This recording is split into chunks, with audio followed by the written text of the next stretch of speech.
This is Alexei Kravchenko. He's 14 years old, and he's also not an actor. This is his first time on a film set. And this is not CGI. These are real bullets that are flying above his head. And these are real explosions that they're running from. And this is not a film set. They're swimming through an actual marsh with real deadly parasites. This is a film unlike anything you've ever seen. Spielberg reportedly screened it before the making of Schindler's List, and Tarantino described it as the greatest World War II movie ever made. And what's even more insane is the story of how they made it. Very few people wanted this film to exist. It took nearly a decade and a very, very specific moment in history. This is Come and See. Chapter 1: The Brutality of War. Belarus, it's 1943. This innocent boy has just found something that will change his life forever. His name is Floria, and he's just dug up a weapon from a dead soldier. Little does he know, he's about to witness some of the most horrific things ever done to humanity. We follow him as he goes from extremely eager to join the war, to being harshly affected by it, and finally having the strong will to end it. The film then builds to a systematic massacre of an entire village.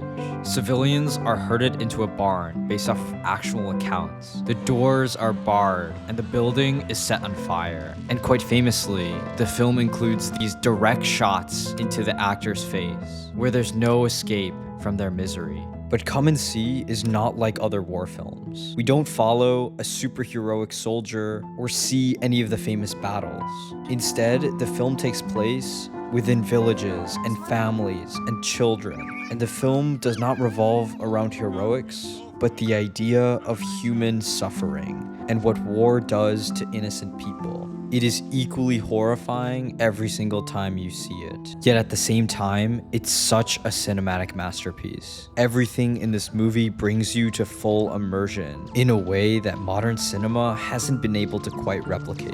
And the story of how they made the film is just as interesting, if not more interesting, as the film itself. Chapter 2: The Three Forces and Pre-Production. There are three people that contributed most to this film that I think we should go over. First, let's discuss Elem Klimov, the director of the film. He was born in 1933 in Stalingrad, in what was then the Soviet Union. From an early age, he would experience the horrors of war, which he would use later in Come and See. During one of the city's most devastating battles, he, his mother, and his baby brother were forced to flee via raft through a burning river into the mountains. The city was ablaze up to the top of the sky. The river was also burning. It was night. Bombs were exploding, and mothers were covering their children with whatever bedding they had, and then they would lie on top of them. As a young boy, I had been in hell. This experience through hell would live with Klimov forever. Yet despite these beginnings, he eventually found his way into film. He started his career with comedies and satires. Nearly every film that he's made has faced some form of interference, delays, or even bans from the Soviet authorities. Yet despite the censorships, he would go on to make these types of films, until 1979, when something terrible happened. His wife, Larissa Shepitko, also an acclaimed filmmaker, had died in a car accident. And to say that her death had devastated Klimov is a gross understatement. Shortly after her death, he fell into a deep depression, turned to alcohol, and created a 25-minute documentary honoring her legacy. And even more notably, he never made another comedy again. All of his subsequent films became tragedies, but Larissa would leave him with an important philosophy that would guide his final masterpiece. Make every film as if it's your last. He had wanted to make Come and See for years, but Soviet censors were repeatedly blocking his project. But he refused to compromise, and he knew the film was too important, that if he were to make it, it had to be done right. Finally, in 1985, something incredible happened.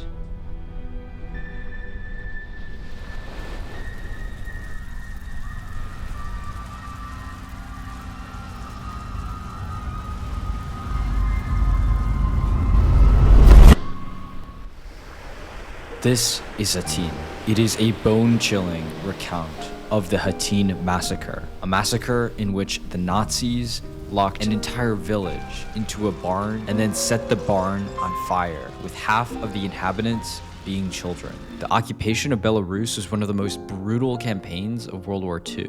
Over 600 villages met the same fate. The book was formed from a collection of testimonies from those who somehow survived. This is the writer, Alexei Adamovich. In June 1941, when the war came to Belarus, he was just 13 years old. After the war, Adamovich became a writer. Him and his co-authors would travel across Belarus, collecting real survivor testimonies.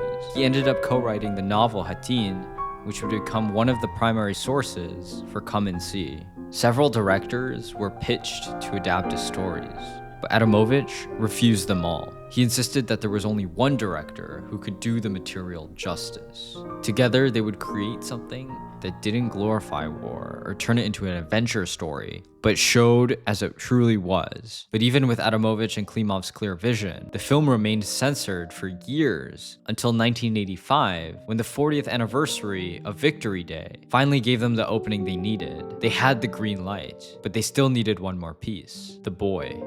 Alexei Kravchenko was not an actor. In fact, he didn't care about the film world at all. He had only showed up to the audition to support his friend, who wanted the lead role. Kravchenko went along for moral support, nothing more. And it turns out he ended up being chosen. To prepare Kravchenko for the role, Klimov put him on a strict hunger diet. For days at a time, the 14-year-old would only drink water and run long distances to lose weight. Klimov was also deeply concerned about the potential psychological toll the film would take on the lead. To protect Kravchenko, Klimov brought in a psychotherapist trained in hypnosis. The plan was to hypnotize Kravchenko during the most violent scenes so they wouldn't traumatize them. But after testing, they discovered that Kravchenko was not susceptible to hypnosis. Kravchenko would later describe the shoot as the happy recollections of my childhood. After the film wrapped, Kravchenko did not act again for another 13 years. Chapter 3. Making Hell on Earth. From the very start, Klimov had one guiding principle: tell the truth. Klimov's goal was to capture as much realism as possible. Each member of the cast and crew felt a huge responsibility to those who had died. As Klimov said, "I have the will to tell the story for truth, even if it takes 9 months to make the movie, and even if no one watches it." The production designer Viktor Petrov initially tried using pyrotechnics for the explosions. But when Klimov saw the results, he wasn't satisfied. The explosions didn't sound real, they didn't feel real. So Klimov made the ultimate decision that would shock everyone: to use real explosives and live ammunition. This created an atmosphere of real terror among the actors. In one scene, Kravchenko and a cow were placed in the middle of a field while live rounds were fired around them. Kravchenko was so terrified that he found himself clinging to Klimov after, asking, "Is there anything else?" Klimov told him to go back into the scene. The entirety of the film was shot on location in Belarus. Everything was real. Even the extras, the villagers, were real survivors or descendants of survivors from the Belarusian fire villages. To prepare the villagers, Alexei Adamovich gathered them in a circle and read chapters from his book. He recounted the testimonies of those who had survived the horrors of war. Many of the villagers had heard stories from their parents or grandparents. Some had survived the war as children. The entire crew was under constant stress. But as the production designer later said, "All the hardships helped us. Everyone was under constant strain, and it had a powerful effect on the crew. God himself was helpful to us, for the fog not lifting, for the special effects to work, for the crowd scenes with the locals and army personnel to work in harmony." Chapter 4. Truth. And yet, despite all this gore and destruction that this movie depicts, it's surprisingly beautiful.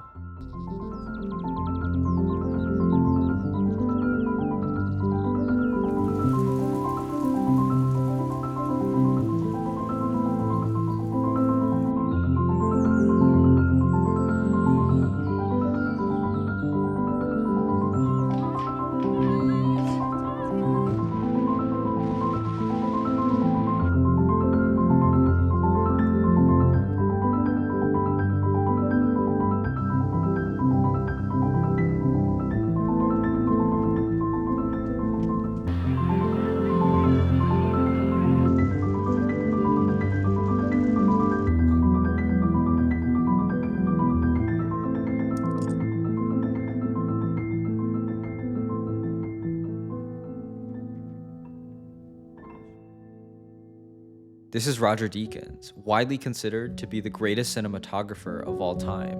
And he's labeled Come and See as mandatory viewing. Conrad Orr used to say he was really trying to create beauty with ugliness. You know, he wanted to make ugly films that were beautiful, which seems a total contradiction. But, you know, how do you film something that is so brutal but engage the audience with it? That's the key to the film, in a way, that the horror is something you imagine right until the end, when obviously you see the real footage. And then Klimov is basically saying, I could have shown you something much worse. After screening in East Germany, a former soldier who had been stationed in Belarus approached Klimov and said, "Everything you showed is true, but I tried to forget about it and never told anyone. Now, when my children see this film, I don't know what to tell them." And for some reason, even decades later, the film seems more relevant than ever before. As the writer Joseph Brodsky once said, in a real tragedy, it is not the hero who perishes, it is the chorus. Thank you for watching, and I'll see you very, very soon.